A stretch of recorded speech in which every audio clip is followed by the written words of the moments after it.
Economia prateada, longevidade no olhar. Papo de idade, é aqui o seu lugar. Histórias contadas com tanto saber, o brilho no olho que faz renascer etarismo. Vamos desconstruir. No programa dessa semana, a gente trouxe uma convidada muito especial, diretamente de Fortaleza, aqui para o Papo de Idade, a jornalista Regina Vilela. Isso mesmo, a gente vai bater um papo aqui super bacana. Mas antes da gente começar essa conversa, eu quero mandar um abraço para os meus amigos do grupo Criando Valor. O grupo Criando Valor é especializado em educação corporativa, tem expertise em planejamento e implementação de programas e cursos específicos que podem ser desenvolvidos de forma exclusiva para a sua empresa e de acordo com as suas particularidades, as do seu negócio e dos seus processos. No mundo regime próprio de previdência social, eles têm uma larga expertise em certificação para gestores e conselheiros. Na loja virtual você encontrará todas as informações sobre os cursos e poderá realizar sua compra de forma simples, rápida e segura.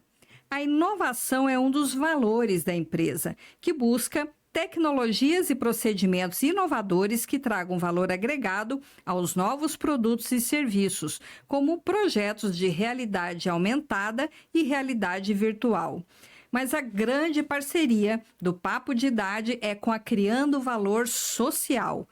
A missão da Criando Valor Social é promover, através de ações sociais, o potencial transformador de pessoas, contribuindo nas áreas de educação, cultura, esporte e lazer. O trabalho em parceria, a crença no potencial e o respeito ao protagonismo são alicerces do trabalho do grupo Criando Valor Social. Um exemplo disso é o trabalho da ONG Tripulantes do Bem. Desde 2017, eles prestam assistência social por meio de doações de alimentos, produtos de higiene, vestimentos, brinquedos, livros para entidades e pessoas de toda a Baixada Santista. Se você quiser conhecer melhor todos os trabalhos, os serviços desenvolvidos pelo Grupo Criando Valor, eu recomendo que você entre na sua página grupocriandovalor.com.br ou em todas as redes das mídias sociais. E agora a gente vai conversar aqui com a Regina Vilela, 43 anos de jornalismo, formada pela Faculdade Gama Filho do Rio de Janeiro, que já passou por diversos veículos de comunicação aqui no Brasil, desde a Rádio MEC, TV Cultura, Canal Saúde, ligado lá à Fiocruz, já passou pela Bandeirantes, pela Record, pela Rede Globo, pela Rede Manchete, pela Futura, jornais como o Globo, né? Participou de campanhas políticas lá no Rio de Janeiro e também no Nordeste, foi muito ativa nas redes sociais, hoje mais concentrada num trabalho espiritual. Uma jornalista 60 a mais que tem com certeza muita história para contar. Regina, muito obrigada por você estar aqui e compartilhar com a gente algumas histórias interessantes, viu? Bom, eu espero contribuir. Quero primeiro agradecer a você a gentileza de me convidar para bater esse papo.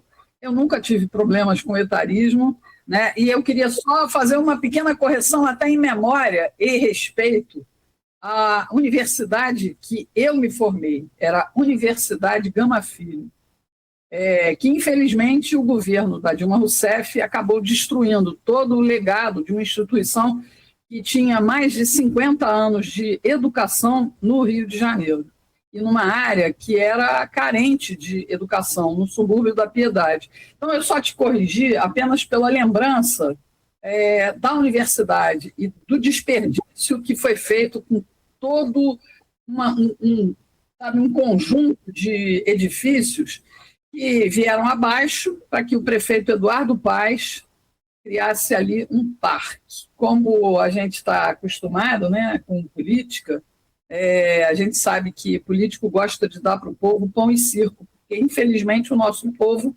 gosta de pão e circo. Então é isso. Muito obrigada mais uma vez por me convidar a bater esse papo com você aqui e com o seu público. Tá. Regina, você está em casa. Além de tudo, eu sou sua fã, sempre acompanhei o seu trabalho quando você estava bastante ativa nas redes sociais, continuo acompanhando um pouco, mas o que eu queria trazer hoje para essa nossa audiência, da tua vivência como jornalista, porque existem, infelizmente, hoje jornalistas que não têm uma visão, um conhecimento profundo e nem uma linha de raciocínio que a gente possa trazer aqui com inteligência para fazer uma análise desse cenário que a gente vive hoje de um Brasil que mudou a pirâmide etária, né? Então, você que é uma 60 a mais, eu que já sou 50 a mais também, viemos de uma era analógica. Então, a gente atravessou do analógico para o digital, estamos aí nessa imensidão do que é a inteligência artificial, que a gente acha que não tem nem noção de onde isso pode chegar.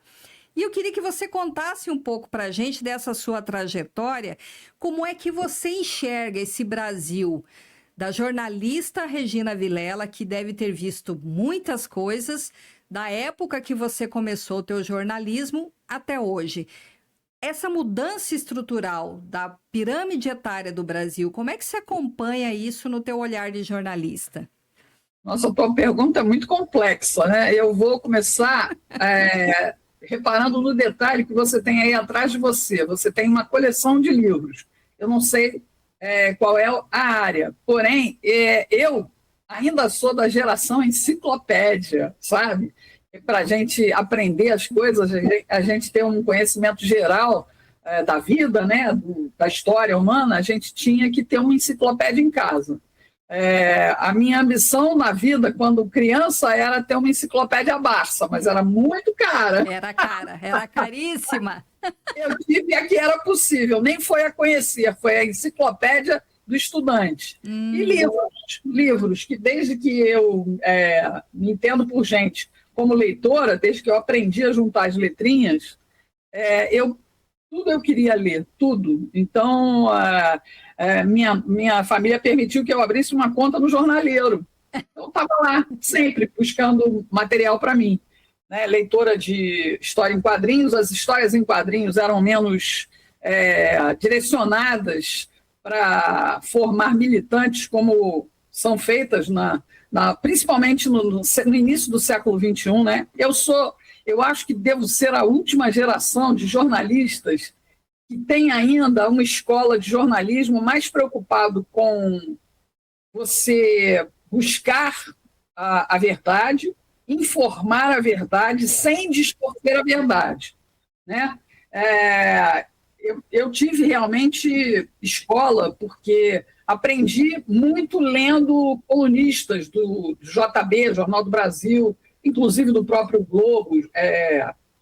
No JB, eu lembro da coluna do Castelinho, que era uma coluna política, e eu já com 9, 10 anos eu já li aquilo, mesmo sem entender muito o que estava acontecendo, porque começou de 62, e a mudança de governo para o governo militar foi em 64, né? Passamos 21, esse foi o período em que eu ainda tinha uma escola boa, de qualidade, escola pública. Como eu te falei, eu me preparei num curso pré-universitário pago, claro, era o GPI, mas foi o segundo grau ali, e depois para a universidade. Cheguei até a passar para a universidade pelo Sesgran Rio. Mas eu acabei ficando na Gama Filho, porque a faculdade que eu queria era a UF, e já estava ruim na década de 80, porque não tinha nem professor para língua portuguesa. E aí eu falei, como é que eu vou fazer comunicação numa faculdade que não tem professor para língua portuguesa? Aí eu fui procurar onde eu podia realmente ter contato com profissionais qualificados e professores. Né? Me formei, comecei meu período profissional junto com o Leonel Brizola como governador do Rio de Janeiro.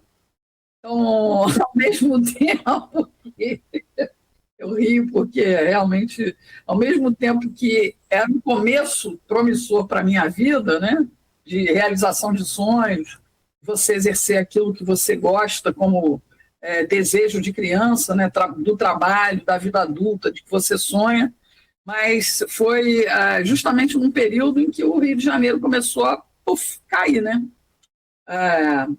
em todos os sentidos, né? Uma desgovernança, um caos. Enfim, todo mundo que procurar saber um pouco do Rio de Janeiro dessa época vai entender o que eu estou falando. E de lá para cá, o Rio de Janeiro também só caiu. A cidade do Rio de Janeiro, o estado caiu muito. E a cidade do Rio de Janeiro só teve um período bom de recuperação. Por incrível que pareça, eu não posso deixar de falar, que foi o período que o César Maia foi prefeito a primeira vez. Ele fez projetos sociais, mas fez projetos sociais dando consciência às pessoas de que aquilo ali precisava ser valorizado. Eu lembro muito bem que eu me surpreendi quando eu vi a primeira entrega de casas populares do prefeito César Maia, ali na favela da Maré, e que ele entregava com o nome das mulheres, né, da casa, a casa saía sempre no nome das mulheres, e elas tinham que pagar pela casa durante um tempo. R$10 de prestação. Porque isso era preciso dar consciência de que nada é de graça. Do que é de graça, normalmente, não tem valor. Uhum. Mas aquilo que você paga, né, tem valor para você. O que é uma grande surpresa, né? E, enfim, foi um período que ele revitalizou a cidade, depois, enfim, toda uma... Sempre gostei muito de política, cobria eleições, enfim, né? A gente votava em papel, a gente via a apuração. Hoje em dia, há 30 anos a gente perdeu essa confiança, né? Mas, enfim, eu envelheci, Cíntia, no meu trabalho, com muita consciência de que, como eu escolhi fazer televisão, até quando as minhas primeiras rugas começaram a aparecer, eu falei assim, bom, já está na hora de eu passar para trás das câmeras, né? Por que isso, Regina? Porque, na verdade, a televisão exige um pouco de estética, né? Mesmo o YouTube, que, na verdade, é o maior concorrente hoje da televisão, e que você assiste os programas no YouTube pela TV. E você tem que ter uma iluminação boa, você tem que ter um cuidado com a maquiagem e tal. Eu sempre fui meio esculhambada. Eu estou usando o brinquinho, um par de brincos da minha mãe, e a minha mãe sempre foi muito vaidosa. Mas, ao contrário dela, eu que nunca tive muita vaidade, só usava maquiagem básica, né, blush, um pouco de rímel e batom, para fazer matérias de rua. Quando eu fiquei dentro da TV editando matérias, aí eu ia mais à vontade, só o batonzinho, nunca saí de casa sem batom. Mulher não pode sair de casa sem um mínimo de maquiagem. Isso. Só minha mãe. Mas, ao contrário da minha mãe, como eu estava falando, se você quiser que eu fale menos, eu falo. Não, viu? fica à vontade, tá? Aí eu lembro disso, a minha mãe era muito exuberante, muito bonita, e assim, estava sempre bem maquiada, bem vestida, bem penteada, cheirosa, mas ela não suportou a velhice. Ela entrou em depressão. E a partir dos 60 anos, eu acho que foi por isso, inclusive, que ela quis mudar do Rio para Fortaleza. A gente não tinha família aqui, não tínhamos ninguém além de mim, ela e meu irmão. Essa é uma pergunta que eu ia te fazer. Por que você veio do Rio para Fortaleza? Porque eu vim a convite para um trabalho. Uma ex-estagiária minha, ex-aluna, estava ocupando um lugar aqui e disse assim, esse lugar aqui não é para mim, esse lugar é para você, vem para cá que você assume. E ela ocupava o cargo de direção de jornalismo, e essa sempre foi uma ambição minha, chegar a um cargo de direção numa emissora de TV, não pelo fato de poder, e isso também é muito engraçado, eu não tinha essa ambição por poder, eu tinha essa ambição pelo fato de você querer passar o seu conhecimento, querer a equipe, pensando junto, criando junto e direcionando o jornalismo para o público, sabe? Sem com um empenho maior de... incrível. Eu não sei, não dá para ver aquilo, não dá para ver, mas um dos meus livros é o Profissão Jornalista de TV. Eu escrevi ele, é o Telejornalismo Aplicado na Era Digital. Eu dei aula durante 11 anos em faculdade, no Rio de Janeiro. E aí, eu escrevi esse livro porque eu desisti de dar aula. A cada ano eu via que o nível de alunos que chegava na minha mão, e justamente no último período de faculdade, que era telejornalismo, eles vinham muito assim, iludidos com a profissão e sem estofo, que eu sempre chamei de estofo cultural. O jornalista ele deve ser uma espécie de colchão, sabe? Que deve ser bem recheado, né? E o jornalista é meio um colchão, tem que ser um colchão com cultura geral. É claro que você pode se especializar em política, em economia, em área de saúde, em esportes. Eu trabalhei 1 ano em esportes antes de ir para a TV Globo, na TV Educativa. Eu quero até corrigir também que você colocou TV Cultura, mas eu trabalhei na TV Educativa do Rio de Janeiro. Comecei lá, não tem problema não, a TV Cultura é parceira. Eu cheguei a fazer programa um programa na TV Cultura, mas foi para o Canal Saúde. Mas, enfim... E aí foi para Fortaleza. Aí eu vim para Fortaleza para assumir o lugar dela. Só que ela dizia para o diretor da emissora que tudo que ela aprendeu comigo. Tudo que ela sabia, ela aprendeu comigo. Eu não vou falar o nome da pessoa, né? Mas ele acabou não firmando o primeiro convite que ele tinha feito com ela no telefone, porque quando ele me conheceu, e ela já tinha ido daqui embora, e eu estou esperando para começar, quando é que eu vou começar? Aí a gente foi almoçar e ele explicou, olha, ela distratou muito a minha equipe, ela rasgava os textos, dizia que estava mal escrito, que eram apertadores de botão, os cinegrafistas, enfim, que eram gente incapacitada, para não dizer outra coisa, e agia como uma pessoa despreparada para a liderança de um grupo. Quando eu ouvi aquilo, eu jamais imaginei. Aí ele falou assim, eu não posso levar outra carioca para uma equipe que está magoada com o estilo dela. Entendi. Senão, vai se dar mal, Regina, sou eu. Eu compreendi a situação dele, eu falei, não, você tem toda a razão, eu compreendo, mas olha, eu não ensinei nada disso a ela. Eu sempre respeitei meus colegas de trabalho, sempre tive respeito às minhas chefias, né? Sempre fiz questão de fazer um trabalho tão decente que fosse sempre claro aos meus chefes que tudo que eu dizia ali era verdade daquilo que eu apurei, daquilo que eu investiguei, enfim, daquilo que eu chequei. Credibilidade sempre foi a minha preocupação. E aí a gente conversou nesse almoço, aí ele falou assim, mas eu tenho uma ideia, eu vou te levar para uma pessoa. Aí me levou para a assessoria de comunicação do prefeito, na época que era o Juraci Magalhães, que eu vim para cá em 2002. Aí conversei lá com o assessor de imprensa, a gente conversou, ele gostou de mim, ele falou assim, você pode criar um programa de TV para a prefeitura? Eu falei assim, posso, institucional? Eu falei assim, sim, mas eu não queria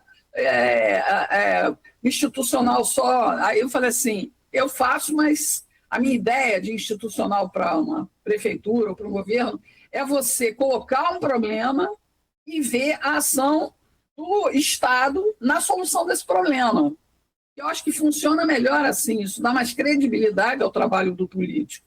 Aí ele gostou da ideia e a gente fez eu criei o Fortaleza Cidadã. Ficou quase 2 anos no ar. E aí o prefeito gostava porque fazia exatamente ao contrário daquela coisa chapa branca. Chapa branca é aquela coisa que o Brasil tinha antigamente, onde tinha a placa de carro escrito Brasil, era sempre do governo federal, e se era de televisão, era sempre para filmar e dizer que tinha coisa boa, e às vezes não tinha. Então, esse é o termo de jornalismo, né? Chapa branca. Eu não fazia o jornalismo chapa branca, apesar de ser um programa da prefeitura.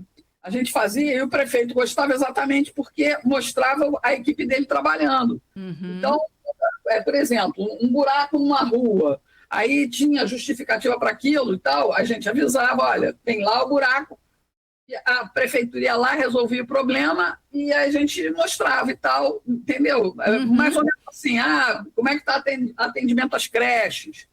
Se tem algum problema, vamos lá. Se estava acontecendo coisa boa, mostrava. Mas se tinha alguém reclamando de alguma coisa, vai ter que mudar, vai ter que consertar. Então, foi um período muito, muito legal, de muito reconhecimento. E, por acaso, esse programa passava na TV em que o Guto dirigia, que era a TV Cidade daqui, a TV ligada à Record.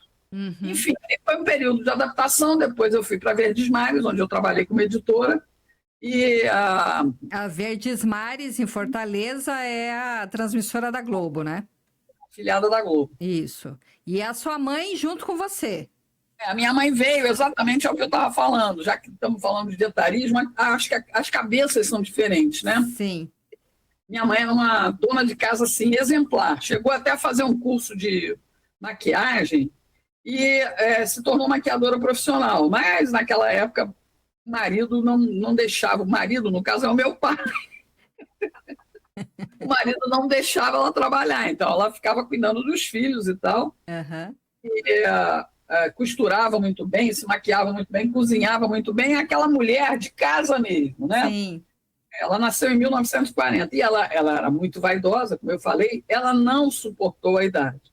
Eu sempre disse, mamãe, tem que procurar um psicólogo para a senhora poder, sabe, encarar a idade, porque quando você está ficando velho, você está vendo a ação da gravidade em você. Tudo cai, né? Sim. Eu acho que quando a gente começa a cair, a gente tem que começar a andar de bananeira, né? Plantando bananeira. Derrete, né? Tudo começa a derreter.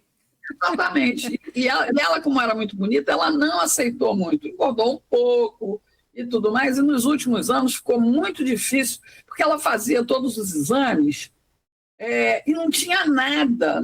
A única coisa que ela tinha mesmo, constatada pelo médico, era fibromialgia. E além dessas dores, que eu também, né, não sei direito mas fazia os exames toda inteira, mas até deixar de andar, ela deixou depressão, né? E chegou um dia que ela, aqui em casa, ela tem um quadrinho no quarto que eu mantenho, porque ela amava Jesus Cristo, aí ela conversava sempre com aquela figura ali no retrato, e aí um sábado, ela disse assim, Senhor, eu estou muito cansada, eu estou dando trabalho aos meus filhos, e enfim, puxa a minha cordinha, porque já está na hora, eu estou muito cansada. Ela sempre assim. Mas ela morreu mesmo de depressão. Nossa, com quantos anos? 80 anos. 80 anos. Eu me recordo bastante das suas lives de oração e muitas vezes você interrompia para atendê-la por algum motivo lá na sacada do teu apartamento. E eu vi durante esse período todo que você realmente estava ali, e você falava isso o tempo todo, que você estava cuidando dela. Né? Eu e meu irmão, Marco Aurélio. Seu irmão também, você falava do seu irmão. Então, foi um período pesado, mais né? Dela do que eu. Ele cuidou mais dela do que eu, porque ele sempre foi mais meigo. Eu sempre fui muito aquela que providenciava as coisas. Certo. Precisa de um médico?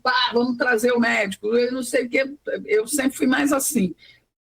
Fui muito mimada, viu, Cíntia? Muito mimada, porque ela era muito amorosa, muito apegada a nós. Mas o Marco Aurélio, como ele tem uma característica muito especial, né? Ele é muito ensimesmado. Enfim, ele tem ele não gosta que eu fale, mas é um leve... É porque virou moda, né? Essa coisa de autismo e tal, mas ele é o mais inteligente dos três. Ele trabalhou a vida inteira como professor de inglês, mas ele sempre foi da casa para o trabalho, do trabalho para casa. Então, ele viveu a vida inteira dele para mim e para minha mãe, especialmente para minha mãe. Entendi. E aí, quando ele estava em casa, que chegou um momento que também a saúde dele fragilizou, e ele parou de trabalhar. Como ele parou de trabalhar, ele ficou muito mais tempo com ela, enquanto eu estava por aí trabalhando. Ele era muito assim, tanto que no último dia da gente com ela ainda olhou para ele assim, meu preto, olhando para ele. Ele é mais velho que você? Eu sou a caçula dos três. Ah, você é a caçula. E ele continua aí com você? Continua. E como outra preocupação, quando ela se foi, como ele sempre foi muito voltado para ela e para mim, ele ficou muito deprimido, entendeu? Muito deprimido. Então, eu faço o possível para animar ele. A gente correu para operar ele da catarata, ele voltou a enxergar, já viu o mundo com outros olhos, né, com novos olhos, voltou a ver, porque até então eu trouxe ele para convivência com os meus amigos, né? Para quê? Porque como ele é ensimesmado, né? Ele tem 65 anos, eu tenho 63, vou fazer 64, ele vai fazer 60. Ele faz em maio agora, vai fazer 66, que ele é de 60. Meu irmão mais velho vai fazer 68 no final do ano. É um engenheiro também, ele tem família lá, mulheres, filhos e netos. Enfim, somos esses três, mas eu sempre fui a companheira do meu irmão Marco Aurélio e ele sempre foi meu companheiro. Então, qualquer coisinha para a saúde dele, eu fico super preocupada. Há umas 2 semanas eu estava com um probleminha de saúde, aí foi a vez dele se preocupar comigo. Né? Enfim, mas a gente é muito unido, muito unido. Isso é bacana, porque quando a gente fala dessa fase da vida, né, do envelhecimento, além da gravidade, que despenca tudo e a gente tem que aceitar, o convívio da família e o convívio social, os bons e poucos amigos, fazem toda a diferença, né? Existe um estudo aqui do Dr. Moriguchi, não sei se você já ouviu falar dessa história das Blue Zones, as zonas azuis. Blue Zones são locais identificados onde as pessoas têm uma longevidade acima da média. E aí são vários lugares no mundo e no Brasil tem uma cidadezinha no Rio Grande do Sul chamada Veranópolis, que é uma cidade muito longeva e há 31 anos foi criado um instituto lá de estudo da longevidade para cruzar dados e entender o porquê dessa longevidade. E eles fizeram um documentário que eu recomendo que todo mundo assista. Está disponível no YouTube, um documentário de 1h30, falando sobre Veranópolis e as Blue Zones. E nesse documentário, entre vários relatos e dados que são apresentados, chega-se à conclusão de que a convivência social e esse apoio da família, dos amigos, você ter o que fazer, sair com os amigos, jogar um baralho, ir caminhar na praia, né? Se reunir para tomar um chopp e ter a família por perto é um fator primordial para que a longevidade tenha qualidade. Porque o que eu venho falando sempre aqui? A gente ganhou nessa nova longevidade 20 anos a mais de expectativa de vida, mas e a qualidade desses 20 anos a mais? É um problema que você passou na pele com a sua mãe, né? Que teve esse problema com a idade. E o que será, né, que as pessoas que não têm um apoio da família, que não têm essa rede de apoio, estão fazendo para mitigar isso, para minimizar isso? Eu acho fundamental. Eu sempre fui de muitos amigos. É claro que você diz assim, eu quero ter 1 milhão de amigos. Não, eu não quero ter 1 milhão de amigos. Eu quero ter vários amigos em que cada um tem um ponto forte de ligação comigo, da mesma forma que eu me coloco, porque tudo é uma via de mão dupla. Não existe amizade sem reciprocidade, né?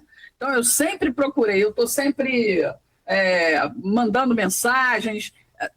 Antes de ontem mesmo, eu mandei mensagem para uma pessoa que me conhece através daqui do Ceará, que viu que esse quadro aqui, que está atrás de mim, eu apresentei, tem um quadro que é um quadro muito querido ao meu coração. Aí ela falou assim: Regina, eu quero te dar um quadro de presente. Ela é pintora, ela pintou o quadro para mim. Aí eu dei um motivo para ela pintar, né? Sim. Aí ela me pintou o quadro, me presenteou, e aí eu mandei emoldurar e botei na sala. Eu estou em contato, mas ela não é minha amiga de todo dia, não é aquela amiga, mas eu já considero minha amiga. Uma pessoa que me quer tanto bem, que quer me presentear, cara, né? Eu falei, pô, eu tenho que. E tem que dar um retorno, eu tenho que dar um carinho. Aí eu fotografei o quadro, aí eu falei com ela: olha, eu cheguei a te mostrar que a moldura que eu botei no quadro que você me deu. Aí, olha aqui como ele está. Eu olho para ele todo dia e lembro de você. Cara, isso dá uma alegria para a pessoa e não é falsidade, não é artificial. Eu sempre fui assim. Eu acho que a única coisa, olha, quando eu morrer, eu chegar no céu, eu acho que eu vou para lá, porque eu creio na minha salvação, eu creio no Senhor Jesus Cristo como meu Senhor e Salvador. Se ele me perguntar assim: olha, você fez um monte de coisa errada, você passou raspando. Sabe por que você passou raspando? Porque você só tem uma qualidade que eu tenho certeza que ele vai falar: eu sou uma pessoa que sempre fui grata. A minha mãe às vezes dizia que eu era chinelinho, arrasta chinelinho na feira. Por quê? Ela dizia que eu era muito humilde, muito assim, simples, que eu não me valorizava. E, cara, eu nunca liguei para esse tipo de coisa, entendeu? Humildade, né? Eu sempre tratei todo mundo muito igual, né? Uhum. Por isso que eu acho que eu me identifico tanto com o Bolsonaro, sabe? É aquela coisa de sentar no chão, não se importar com a roupa e tal. Aí senta no chão para comer, para tomar uma água, enfim. Essa é a única qualidade que eu posso usar em minha defesa. Todos os meus pecados. A única qualidade que eu tenho é a gratidão. Eu sempre agradeço a Deus por tudo que Ele me dá, por tudo que Ele já fez por mim, e sempre agradeço muito as pessoas que passaram pela minha vida, me ensinaram alguma coisa, que eu tive a oportunidade de passar alguma coisa para elas. E, graças a Deus, sempre que eu falo com alguém, né, eu lembro de alguma coisa boa, algum momento bom que a gente teve a oportunidade de vivenciar. E isso, para mim, eu acho que é o que vale, cara. Eu não vou levar a minha casa para o meu túmulo, eu não vou levar nenhuma joia, mesmo porque eu não tenho. Vendi tudo 2 anos atrás. Não estava sem grana, vendi tudo. Aí, joia. A única coisa que eu gostaria de levar comigo, se tivesse alguma coisa além morte, né, eram meus livros, que são a minha única paixão. Mas, enfim, eu gosto de pessoas. Em um momento da minha vida, pois houve, né, eu tive depressão. E eu deixei de gostar de gente. Olha. Aí, foram os meus amigos, foi uma amiga minha que disse assim: Rê, se você não procurar ajuda médica hoje, eu vou aí, vou te buscar e vou levar no médico. Aí eu falei: não, pode deixar que eu vou me virar. E aí eu fui, encontrei ajuda numa médica sensacional, que também minha gratidão é tão grande que eu não esqueço o nome. Já faz mais de quase 30 anos e eu lembro dela, doutora Mary Daisy Cassar, uma psiquiatra lá do Rio de Janeiro. A gente conversou na primeira consulta um tempão, foi ótimo o tratamento dela, eu me recuperei, voltei a gostar das pessoas, voltei a fazer o meu trabalho jornalístico com a mesma empolgação. Aí eu falei assim, aí depois, meu nível de loucura foi tão grande, Cíntia, que eu disse assim, tinha uns amigos que se preocupavam, me dizer: Regina, vamos para a igreja, não sei mais o que lá. Então, não, vou procurar Deus agora que eu estou mal. Quando eu estiver bem, eu procuro. Olha o nível de arrogância. E aí, no final das contas, meu irmão mais velho me chamou para ir a um culto na igreja dele, na Igreja Batista do Recreio. Do nada, eu senti assim, eu vou. Era uma quinta-feira, ele me ligou, no domingo eu estava lá na casa dele no Recreio, e a gente foi para a igreja. E ali o Senhor me pegou. Aí eu falei, gente, que coisa boa, que coisa legal. E aí passei a frequentar a igreja, me batizei. De lá para cá, eu tive ainda períodos de alto e baixo, que a gente anda no deserto, a gente não pensa que, por ser cristão, tudo vai melhorar quando você diz assim, eu aceito o Senhor Jesus Cristo como meu Senhor e Salvador. Beleza, eu acredito que ele morreu por mim e ressuscitou para me garantir a vida eterna. Beleza, ok. Tudo as mil maravilhas, eu vou ficar milionário, eu vou ficar... Não é assim. A gente vai ter desertos. Sim. E o Senhor vai estar ali acompanhando a gente nessa caminhada. Cada um com a sua cruz.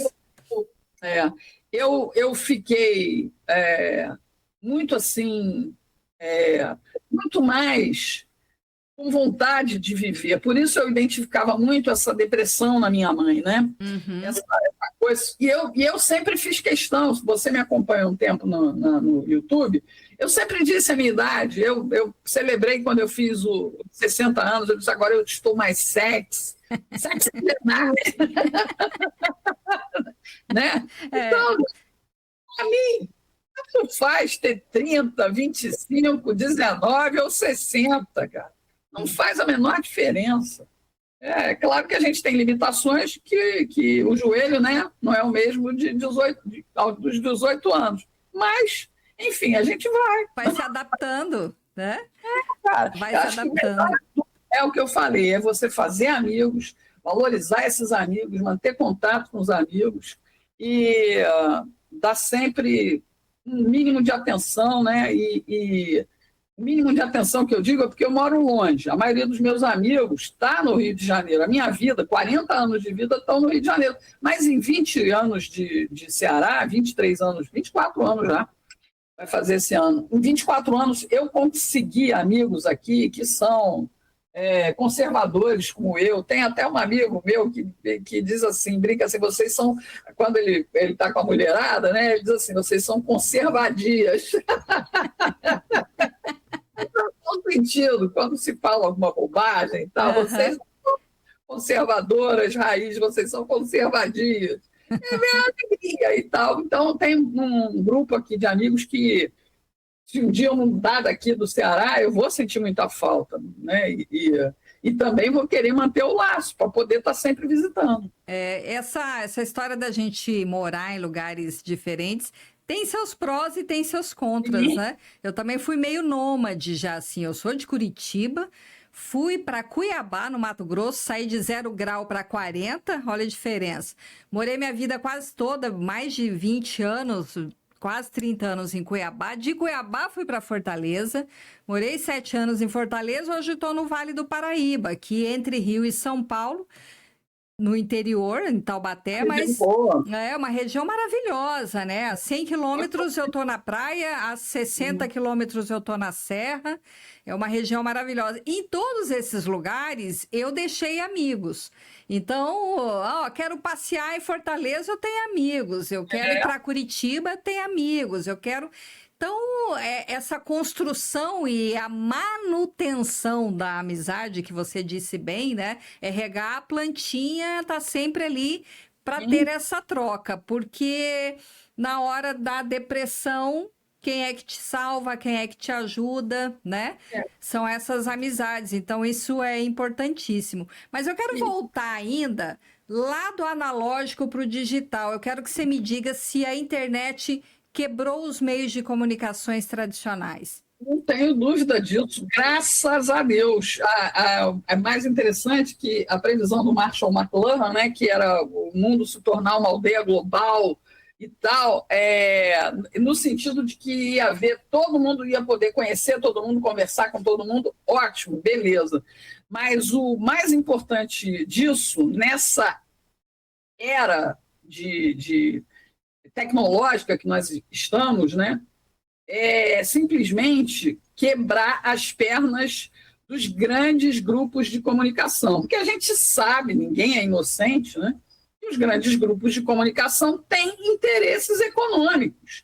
Ninguém trabalha, nenhum grande empresário investe numa emissora de TV, numa rede de televisão, por diletantismo, vou ajudar a sociedade. Não, ele tem interesses ali, ele quer mexer na bolsa, ele quer comprar terras mais em conta. Eu vou contar uma lenda, né? Não posso afirmar isso, mas eu sei que é verdade.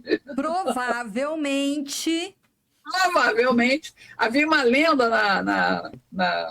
na TV Bandeirantes, na época que eu trabalhei na Band, que eu até apresentei telejornal local lá, na Band Rio, de que a gente nunca podia fazer matéria ou de invasão de terreno, para não estimular a MST, essas coisas, né? Ou denúncias de grandes latifúndios. Por quê? Porque o dono da emissora, o João Saad, era grande latifundiário. Então, se podia estimular esse tipo de coisa.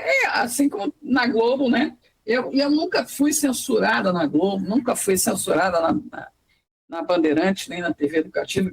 É mais ou menos assim a minha história na televisão. Eu fiz faculdade na TV Educativa, porque a TV Educativa não tinha preocupação com a concorrência. Eu fiz pós-graduação na TV Globo, que é onde você depura a qualidade do teu trabalho. E eu paguei os meus pecados na Bandeirantes. E até comprar microfone para eu poder trabalhar, eu tive que comprar, porque eu estava cansada de ir para a rua fazer matéria e o microfone não gravar, porque estava velho, quebrado, e a emissora não. Um dia que eu saí do trabalho, fui, comprei o microfone, está até hoje aqui guardado comigo o meu microfone. Enfim, foi mais ou menos assim. E eu fui me virando aqui e acolá, dando aula e fazendo media training, enfim, eu sempre fui me virar. Com relação a essa coisa da tecnologia, no meio de comunicação, isso foi ótimo, porque hoje todo mundo é repórter. Você não tem a formação de jornalismo, tem? não. Mas você conhece os termos vinheta, conhece o termo de cute, de corte, enfim, você conhece vários termos que eu aprendi no jornalismo diário, né, na minha época. Hoje em dia, todo mundo usa vinheta, todo mundo sabe o que é, todo mundo sabe o que é o break, sabe, termos exclusivos de televisão. E hoje em dia, todos nós somos jornalistas. Se você está na rua e acontece um acidente, você tem a capacidade de poder pegar seu celular, filmar, mandar para uma emissora de rádio ou mandar para o seu canal de: olha, pessoal, desvia aqui da área de rua tal, com a rua tal, porque houve um grande acidente, e para você se adiantar, o acidente aconteceu agora há pouco, você já está fazendo jornalismo. E principalmente numa era que a gente sabe que os caras investiram para isso dar certo, queriam ganhar muita grana com telefonia, só que a telefonia celular acabou afetando a maior galinha de ouro que eles tinham, que era a televisão, né? O rádio até tem a força que ele tinha anos atrás, porém, porque as ondas do rádio sempre vão existir, se cair a energia, vai poder ter ondas de rádio aí se comunicando, né? Comunicando a gente. Agora, quebrou as emissoras, as grandes redes, as grandes corporações televisivas que dominam ainda hoje jornais e rádios. Tentaram dominar a internet, só que o YouTube quebrou as pernas deles, né? Até cinema as pessoas estão deixando de ver filme pela TV e veem pelo YouTube. Vem por outras empresas de streaming, né? E deixaram a TV. Pode usar o aparelho, né? O monitor. Isso é ótimo, porque a gente tem que contestar também. Antes, a imprensa botava tudo na tua goela. Você tinha, e acreditavam, né?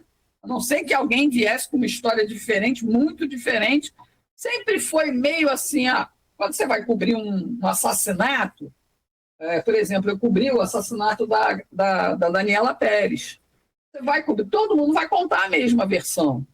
Todo mundo foi lá, mostrou o lugar e tal, aquela coisa toda e tal. Você vai acompanhar, mas vai todo mundo contar mais ou menos a mesma coisa. Só que uns vão usar uma linguagem mais respeitosa, outros vão usar uma linguagem mais escandalosa para chocar, para atrair, né? Enfim, é o que a gente chama de jornalismo marrom. Porém, todo mundo vai mandar a mesma informação. E com o advento do celular, né, principalmente, e a possibilidade das redes sociais, você transmitir, você ser todo mundo hoje virou jornalista em potencial. É claro que eu, como sou jornalista formada, eu tenho responsabilidade civil com relação a tudo que eu falar, porque eu tenho um compromisso de mostrar ou tentar divulgar aquilo que é fato de verdade, né? Eu tenho direito a sigilo de fonte. Você, se entrevistar alguém, der um furo aí e tal, se atingir alguém diretamente, você pode ser processada. E aí você vai ter que confessar quem foi que te disse aquilo, quem foi que te passou aquela informação. Porque a justiça, a lei não vai te reservar o direito de fonte. Eu já tenho isso. Entendi. Entendeu? Uhum.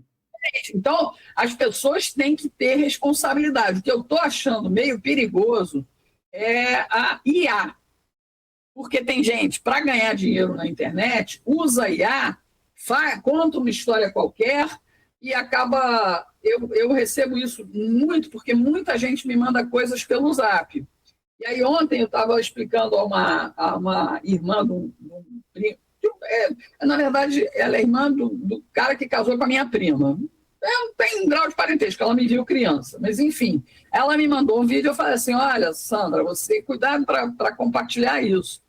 Ah, mas por que você diz que é IA? Por causa disso, olha, a característica dos lábios, o boneco, que parece uma pessoa de verdade, quase não se move, os movimentos são repetitivos. E se a história está vindo com muita coisa boa para nós, pode crer que tem mentira ali. É um clique que a pessoa está falando. Né?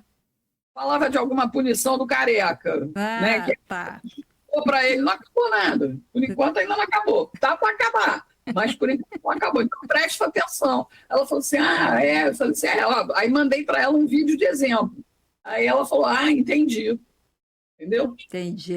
Isso é muito perigoso com as pessoas idosas também, né? Eu tive aqui uma entrevista com o Procon, a diretora do Procon, que é uma advogada muito capacitada aqui, e ela falou que é um absurdo a quantidade de reclamações e de pessoas idosas que ela tem recebido com golpes, com pessoas 60 a mais, pela IA também, né? Então, isso é um perigo. Mas tem os dois lados, né, Regina? Deu voz às pessoas que só recebiam informação e não tinham como debater ou expressar a sua opinião sobre aquela informação, mas também tem muita gente idiota opinando coisas nada a ver nas redes, né? Eu não sou a favor de nenhuma espécie de censura, a não ser abusos a crianças, a idosos, a mulheres e até a homens. Né? Porque o ser humano, quando decide abusar de um outro, ele não mede se é criança, se é velho, se é novinha, se é novinho, ele faz maldade. A pessoa tem que ter um certo limite. Vou te dar um exemplo aqui. Os traficantes no Rio de Janeiro, eles cometem um crime, roubam, filmam um roubo, e aí vão para a acabei de pegar um otário ali, não sei o que lá. Ele quer o quê? Né? Esse tipo de coisa, de uma certa forma, são num caminhão aqui. Nossa, aqui parou. Esse tipo de coisa até ajuda a polícia a pegar esses bandidos. Mas o Brasil, nos últimos 20 anos, passou a tratar bandido como gente e gente como bandido. Né? Houve uma inversão de valores.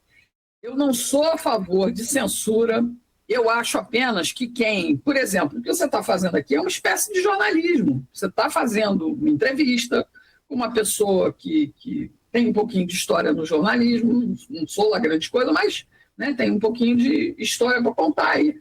E acho que eu sempre procurei contribuir com a minha formação para ajudar as pessoas. E as pessoas na internet, como a internet recompensa visualização, elas não medem esforços, elas fazem qualquer coisa. É isso. E principalmente nos últimos 25 anos, virou 2000, cara, e a internet com o YouTube descambou, virou assim uma produção incessante de imbecilidades. Por exemplo, as pessoas acham, uma coisa que eu odeio, né? E eu não suporto receber vídeo de alguém que mandou alguma coisa que achou engraçada, de uma esposa enganando o marido, fingindo, né? Aqueles fingimentos, aqueles teatrinhos. O marido fingindo que enganou a esposa, que roubou o dinheiro da esposa. Eu não vejo o que isso contribui com a sociedade. A pessoa tem milhões de visualizações com uma bobagem, que não traz nada, não acrescenta nada e ainda dá mau exemplo. Mau exemplo. Eu vou falar aqui de um outro personagem.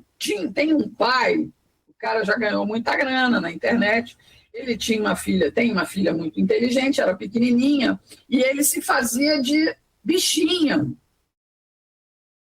Aí a menina, pô, pai, vira homem, essas coisas assim, brincando.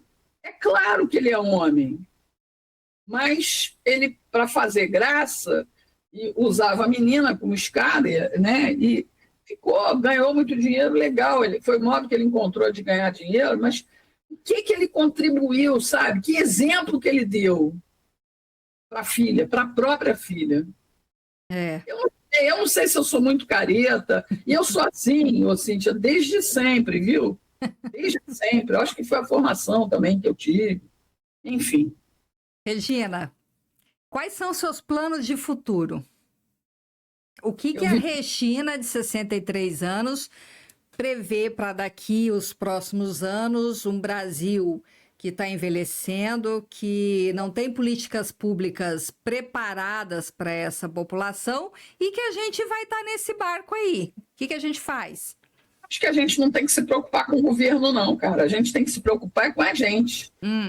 Procurar ter o bem-estar, ter saúde, cuidar da gente mentalmente, fisicamente. Né? Eu, por exemplo, eu não gosto de produto químico no meu corpo, remédios químicos.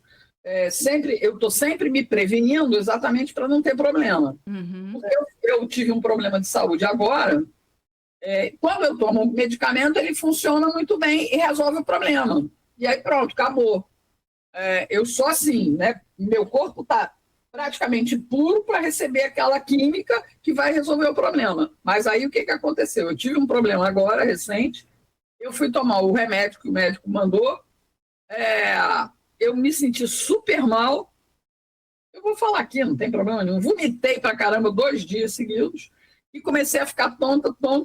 Depois desse mal-estar, baixou uma labirintite em mim, cara. Nossa. Eu acordei de madrugada vendo o quarto rodar. Eu falei assim, ih, caramba, fui segurando pelas paredes para poder chegar no banheiro. Eu falei, meu Deus do céu, o que é isso? Aí eu lembrei que a minha mãe tinha labirintite. E aí eu falei assim, pô, esse remédio, aí fui para a bula do remédio e vi lá, pode causar náuseas, tonturas, não sei o que lá. Aí eu cheguei para o médico, eu falei, ó, parei com o remédio, porque... E fiquei mais uns 5 dias com tontura. Aí tive que tomar outro remédio. Para curar do remédio primeiro. Então eu prefiro realmente, mas graças a Deus tem 3 dias que eu não tenho mais a tontura que eu estava sentindo, que é um negócio horroroso. Eu já tive. Pois é, aí graças a Deus, nunca mais eu tomo, e eu não gosto, eu não quero, eu sempre tive a preocupação, não quero me viciar em remédio, não gosto disso. Muito idoso acaba se viciando em remédio, cara. Sim. Muito ruim. Com relação à minha vida, a minha vida pertence ao Senhor.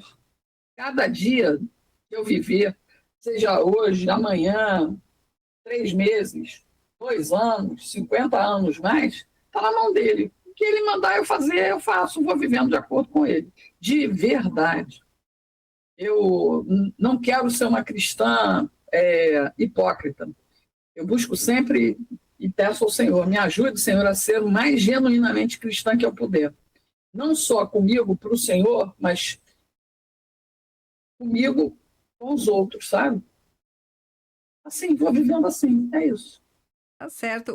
Um dia de cada vez. Consegue viver sem Deus, não vai ter um bom final, sinceramente. Eu acho que não vai ter um bom final. Agora, aqueles que vivem com o Senhor têm sempre o apoio, o suporte. É incrível como a gente passa a ter paz. Sempre fui muito ansiosa, Cíntia. Trabalhando, era de um lado para o outro, correndo atrás e tal, e roía a unha. Não vou mais. Passei pela menopausa tranquila, sem problemas. E aí a minha prima que é médica, tem mais de 70 também ela, e eu falei, Belaniza, só confio em você como médica, porque porque o que eu mais admiro na Belaniza é que ela tem 70 e caqueirada, já tem uns 50 anos de medicina, eu acho, e ela continua estudando, e ela continua no consultório dela trabalhando, sabe? E o mais interessante da Belaniza é que você diz assim, Belaniza, eu estou sentindo isso, aquilo, outro, o que você acha? Aí ela diz assim, Regina, pode ser isso, mas você também tem que investigar se pode ser isso. Mas também pode ter uma terceira opção. Mas, cara, você vai no médico e a primeira opção que ela deu é aquela que o médico constatou, cara. É impressionante, porque ela estuda e ela faz isso com tanto amor que eu digo, Belaniza, só confio em você. Eu faço os exames, a primeira pessoa que eu mando é para ela, Belaniza, dá uma olhada aí. Aí ela olha e já diz o que... E aí não deu outra. Eu fui no médico, o médico falou a mesma coisa que ela falou. Um cara que também é professor, universitário. Que bom, né? Que tem alguém da família para dar esse suporte. Regina, só para a gente se encaminhando aqui para o final, você acha ou você percebe que o Brasil é etarista? Eu acho que o brasileiro é preconceituoso e também liberal com tudo. Depende da pessoa, depende da formação. Eu não vejo assim. Olha, a gente cada um tem os seus, né, pequenos detalhes com relação ao outro. Eu acho que depende de nós apenas nos colocarmos do jeito que a gente quer. Sabe uma coisa que eu acho importante que você depois, vou até dar uma sugestão de pauta para você, não sei se você já fez, mas eu tenho visto crescente nos Estados Unidos, em alguns países da Europa e aqui também, que muitas pessoas idosas que fizeram amigos durante a vida estão, e às vezes estão, ou é viúva, ou é viúvo, ou é divorciado, ou então os amigos se reúnem, às vezes moram numa mesma casa, estão morando em repúblicas, ou às vezes estão comprando vilas, ou moram no mesmo prédio, para um ficar vizinho do outro e ajudar. Chama um co-housing, né, que chama. Co-housing, exatamente. E isso eu acho muito legal, porque você está ali com gente da tua idade, da tua faixa de idade, um cuidando do outro, um olhando pelo outro. Isso. Não necessariamente tendo que fazer todos os programas juntos, mas estando ali presente, como amigos, como família. Os amigos são presentes que Deus dá para a gente. Então, é sempre importante você ter esse contato. Eu tive um amigo meu há pouco tempo, e ele falou, e Marco Aurélio, como é que tá? Olha, se precisar de qualquer coisa, você pode me chamar, viu? Eu estou aqui para qualquer coisa. É isso que é importante, entendeu? Então, eu acho esse assunto muito legal. Eu acho que isso vai crescer muito no Brasil nos próximos anos. Foi interessante você falar sobre isso, porque a nossa entrevista penúltima foi com o Caio Calfá, que é o homem, ou arquiteto, ou engenheiro hoje no Brasil, o nome sobre Senior Living. E o Senior Living, nós falamos de todas as modalidades de Senior Living, inclusive o co-house. Então, se você puxar no canal, você vai ver que a gente discutiu essa pauta e é realmente interessante. Aqui no interior de São Paulo, uma das primeiras comunidades já tem quase 30 anos. Tá vendo? Uma comunidade que se organizou assim, compraram um terreno, cada um com a sua casa, mas uma área de convivência em comum com várias atividades. Então, Isso é muito legal, cara. É muito legal. muito legal. Regina, é um prazer falar com você. Quero te liberar, que você está aí cheio de coisas para fazer. Quero agradecer o teu aceite de vir falar com a gente. Eu tenho certeza que a nossa audiência vai adorar esse nosso bate-papo. Colocar aqui os microfones do Papo de Idade à sua disposição. Quando você tiver novidade, pauta, venha falar com a gente. E, assim, muitíssimo obrigado, sucesso, saúde e que Deus abençoe você. Olha, eu agradeço demais o convite, desculpa não ter vindo antes, estava aí com alguns contratempos e tal, e eu agradeço demais, acho que o papo foi bem legal, não sei se eu atendi a demanda ou a expectativa de quem queria saber um pouco mais, mas eu acabo me expondo muito mais do que eu deveria. Mas essa é a Regina que a gente gosta e que a gente quer conhecer aqui. Então, eu não sou muito assim de frescura, não, né? Uhum. Mas acho muito, muito importante se discutir realmente a terceira idade, a melhor idade. Eu acho que é a vida. E a gente tem que preparar a juventude, porque eles vão chegar até aqui, ou não, se não se cuidarem, né? Hoje a gente vê uma criançada muito mimizenta, chata pra caramba, uma juventude imbecilizada, né? Que você não consegue conversar, que você não consegue progredir o pensamento. É uma coisa assim impressionante. Eu desisti de dar aula por conta disso. Imagina, eu dei aula de 1988, 89 até 2001 no Rio de Janeiro. Uhum. A cada ano, os alunos estavam mais burros. Nossa. Eu dizia, gente, como é que pode? Essa gente vai ter o mesmo diploma que eu? Essa gente, será que vai? Os que eram bons estão aí no mercado. Vou citar um exemplo de um aluno meu, o Ernesto Lacombe. O José, tem outros, o José Ilan, que é da área de esportes, e tem outros por aí que trabalharam e estão no ramo aí. Mas são poucos. Eu tive turma com quase 50 alunos. E eu sempre estimulei muito as pessoas a lerem, porque a pessoa acha que só na internet vai aprender alguma coisa. Não vai aprender, não. Você pode até aprender a mecânica ali para você ganhar dinheiro fácil, imbecilizando as pessoas e se imbecilizando com a futilidade do mundo, com o mundanismo. Agora, se você procura ler, quem não lê não tem a visão de mundo, não tem. Você precisa ler e viver. Então, as duas coisas fazem com que você tenha saúde física, mental e espiritual. E vou recomendar. Eu acho que é muito importante a gente ler a Bíblia, sabe? Você pode ser católico, leia a Bíblia católica, você pode ser protestante, como eu sou, batista, cristão protestante, né? E ler a Bíblia protestante. Quase tudo elas são iguais. Então, é muito importante. Não existe melhor livro para a gente viver a vida. O livro de Provérbios é uma aula, cara. É uma aula de vida. E outras coisas, e outros, né, livros ali. Esse livro, ainda uma enciclopédia, hoje em dia a gente vai para a Wikipedia, mas a Wikipedia tem muitas falhas. Né? Às vezes, você procurar um livro velho, empoeirado lá na estante, você vai encontrar muito mais informação. É claro que as coisas evoluíram, mas tem as coisas básicas, né? Ler clássicos. Eu sempre disse para os meus alunos, você só fala bem se você escrever bem. Você só escreve bem se você ler bem. Exato. Né? Isso é o básico, né? É o básico. Que as nossas escolas hoje nem isso fazem, nem ensinam. Enfim, era isso. Desculpa aí, se eu estiquei mais um pouco do que devia. Regina, um beijo para você, obrigada de novo. E para você que acompanhou a gente aqui, já sabe, né?